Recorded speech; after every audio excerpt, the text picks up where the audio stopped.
Hi friends, ഞാൻ നിങ്ങളുടെ പാറുവാണ്. ഇന്ന് നമ്മൾ പ്രിപ്പയർ ചെയ്യാൻ പോകുന്നത് ഒരു ബ്രെഡ് പുഡിംഗ് ആണ്. ബ്രെഡ് പുഡിംഗ് ഉണ്ടാക്കുന്നതിന് വേണ്ട ഇൻഗ്രീഡിയൻസ് ഇവിടെ നമ്മൾ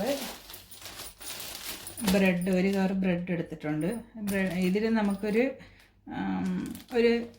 8 സ്ലൈസ് നമുക്ക് ആദ്യം എടുക്കാം. പിന്നെ വേണ്ടത് പാല്. ഈ 8 സ്ലൈസ് ബ്രെഡിന് നമ്മളൊരു 1.5 കപ്പ് പാല്, 1.5 ഗ്ലാസ് പാൽ വേണം. പിന്നെ ഒരു ബൗളിൽ നമ്മൾ ഷുഗർ എടുത്തിട്ടുണ്ട്. പിന്നെ വേണ്ടത് വാനില എസൻസ് ആണ്. ഇത്രയാണ് ഇതിന് വേണ്ട മെയിൻ ഇൻഗ്രീഡിയൻസ്. ഇനി നമുക്ക് എങ്ങനെയാണ് ബ്രെഡ് പുഡിംഗ് ഉണ്ടാക്കുന്നതെന്ന് നോക്കാം. ഈ ബ്രെഡിൻ്റെ ഈ അരിക് കട്ട് ചെയ്ത് നമ്മൾ കളഞ്ഞിട്ട് വെച്ചേക്കും കേട്ടോ ഞാൻ. കാരണം എന്ന് വെച്ചാൽ ഈ ബ്രൗൺ കളറ് അത് വന്നു കഴിഞ്ഞാൽ നമുക്ക് ആ ഒരു ഭംഗിയില്ല, അതുകൊണ്ട് മാത്രം. അല്ലെങ്കിൽ കുഴപ്പമില്ല, അത് ഒരുമിച്ചിട്ട് പൊടിക്കുന്നവരുമുണ്ട്. ഇനി ഇത് നമുക്ക് മിക്സിയുടെ ജാറിലിട്ട്, പൊടിക്കുന്ന ജാറിലിട്ടിട്ട് ജസ്റ്റ് ഒന്ന് തിരിച്ചിട്ടെടുക്കാം. അപ്പം നല്ല പൊടിഞ്ഞ് കിട്ടുമേ.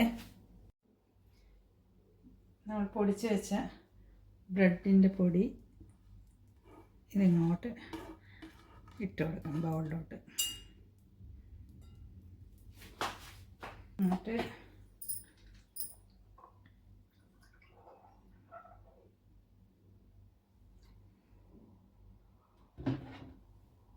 ഒരു ഗ്ലാസ് പാല് നമ്മളിങ്ങനെ മിക്സ് ചെയ്ത് ഒഴിക്കണേ.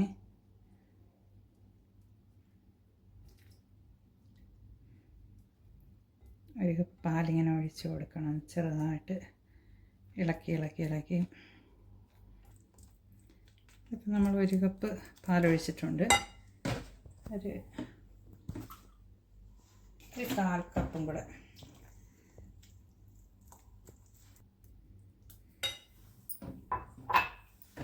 എന്നിട്ട്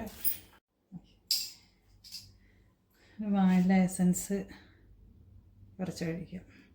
ഇത് വാനില എസൻസിന് പകരം നിങ്ങൾക്ക് വേണമെങ്കിൽ ഏലക്കാപ്പൊടി ഇടാം. വാനില എസൻസ് ഞാൻ യൂസ് ചെയ്യുന്നത്. ഇങ്ങനെ നല്ലോട്ട് മിക്സ് ചെയ്തിട്ട്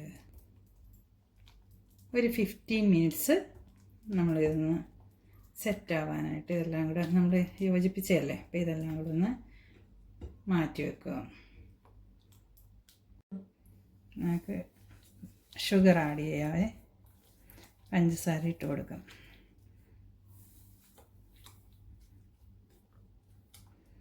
നമ്മൾ ബ്രെഡിനൊരു ചെറിയ മധുരം കാണും, കാരണം മിൽക്ക് ബ്രെഡ് ആയിരുന്നത് കൊണ്ടേ. അപ്പം നമ്മളൊന്ന് നോക്കിയിട്ട്, ഒത്തിരി മധുരം ഇഷ്ടമല്ലാത്തവരുണ്ടല്ലോ,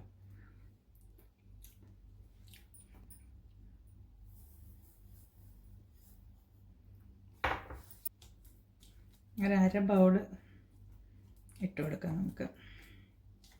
അത് ഡിപ്പെൻസ് ആണ്, നിങ്ങൾ ഓരോരുത്തരുടെയും മധുരത്തിനനുസരിച്ച് നമുക്ക് ഇട്ട് കൊടുക്കാം.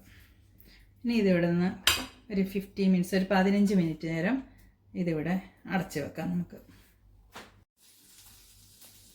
നമുക്കിനി ഇത് കാരമലൈസ് ചെയ്തെടുക്കാം. അതിന് വേണ്ടി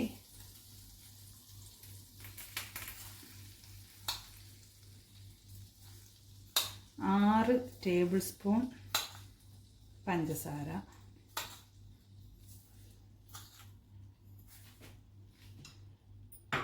ഇവിടെ ഞാൻ 4 ടേബിൾ സ്പൂൺ വെള്ളം എടുത്ത് വെച്ചിട്ടുണ്ട്.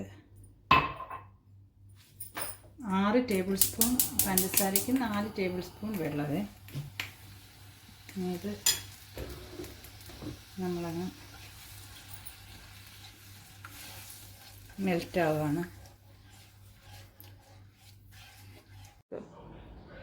നമ്മുടെ ബ്രെഡ് പുഡിംഗ് റെഡി. ഇത് ഞാൻ ബ്രെഡ് പുഡിങ് ഞങ്ങൾ കഴിക്കാനായിട്ട് ഇങ്ങോട്ട് എടുത്തതാണ്, ബൗളിനകത്ത് എടുത്തതാണ്. കാരമലൈസ് ഒക്കെ ചെയ്ത് അതിൻ്റെ മുകളിൽ നമ്മൾ ഇതിൻ്റെ കൂട്ട് നമ്മൾ എടുത്ത് വെച്ചിരുന്ന ഇത് ബ്രെഡ് പുഡിംഗ് നമുക്ക് റെഡിയായി. ഞാനിത് കഴിക്കാനായിട്ട് ഞങ്ങൾ എടുത്തതാണ്. നല്ല ടേസ്റ്റി ആയിട്ടുണ്ട്, നല്ല സൂപ്പർ ടേസ്റ്റാണ്. നമുക്ക് എന്തെങ്കിലും ഗസ്റ്റൊക്കെ വരുമ്പം നമ്മൾ ഫുഡ് കഴിച്ച് കഴിഞ്ഞിട്ട് നമുക്ക് അവർക്ക് കൊടുക്കാനായിട്ട് ഇത് ചെയ്ത് ഫ്രിഡ്ജിൽ സൂക്ഷിച്ചാൽ മതി. നമുക്ക് ഇത് സെറ്റാവാൻ ഒരു 2 മണിക്കൂർ ഫ്രിഡ്ജിൽ വെച്ച് കഴിഞ്ഞാൽ നല്ല തണുത്തായിട്ട് കിട്ടും. പിന്നെ തണുത്ത് കഴിക്കാൻ താല്പര്യമില്ലാത്തവർക്ക് നമ്മളിത് ആവിയിൽ സ്റ്റീം ചെയ്ത് കഴിഞ്ഞ് നമുക്ക് ഇത് കുക്കാവുമല്ലോ, കുക്കാവുമ്പോൾ നമുക്കിതുപോലെ എടുത്ത് കഴിക്കാൻ പറ്റും. ഞങ്ങൾ കുറച്ച് ഫ്രിഡ്ജിൽ തണുക്കാനായിട്ട് വെച്ചിട്ട് അങ്ങനെ കഴിക്കുകയും ചെയ്യാം. പിന്നെ അല്ലാതെ ഇങ്ങനെ എടുക്കാമെന്ന് വിചാരിക്കുന്നു. നല്ല ടേസ്റ്റ് ഉണ്ട്, എല്ലാവരും ഉണ്ടാക്കി നോക്കണം. അപ്പോൾ ഇനി അടുത്തൊരു വീഡിയോയുമായി നമുക്ക് നാളെ കാണാം. നിങ്ങൾക്ക് വീഡിയോ ഇഷ്ടമായെങ്കിൽ നിങ്ങളിതൊന്ന് ചെയ്ത് നോക്കണം. സബ്സ്ക്രൈബ് ചെയ്യണം, ലൈക്ക് ചെയ്യണം, കമൻറ്റ് ചെയ്യണം. ഇനി അടുത്തൊരു വീഡിയോയുമായി നാളെ നമുക്ക് കാണാം. Bye bye.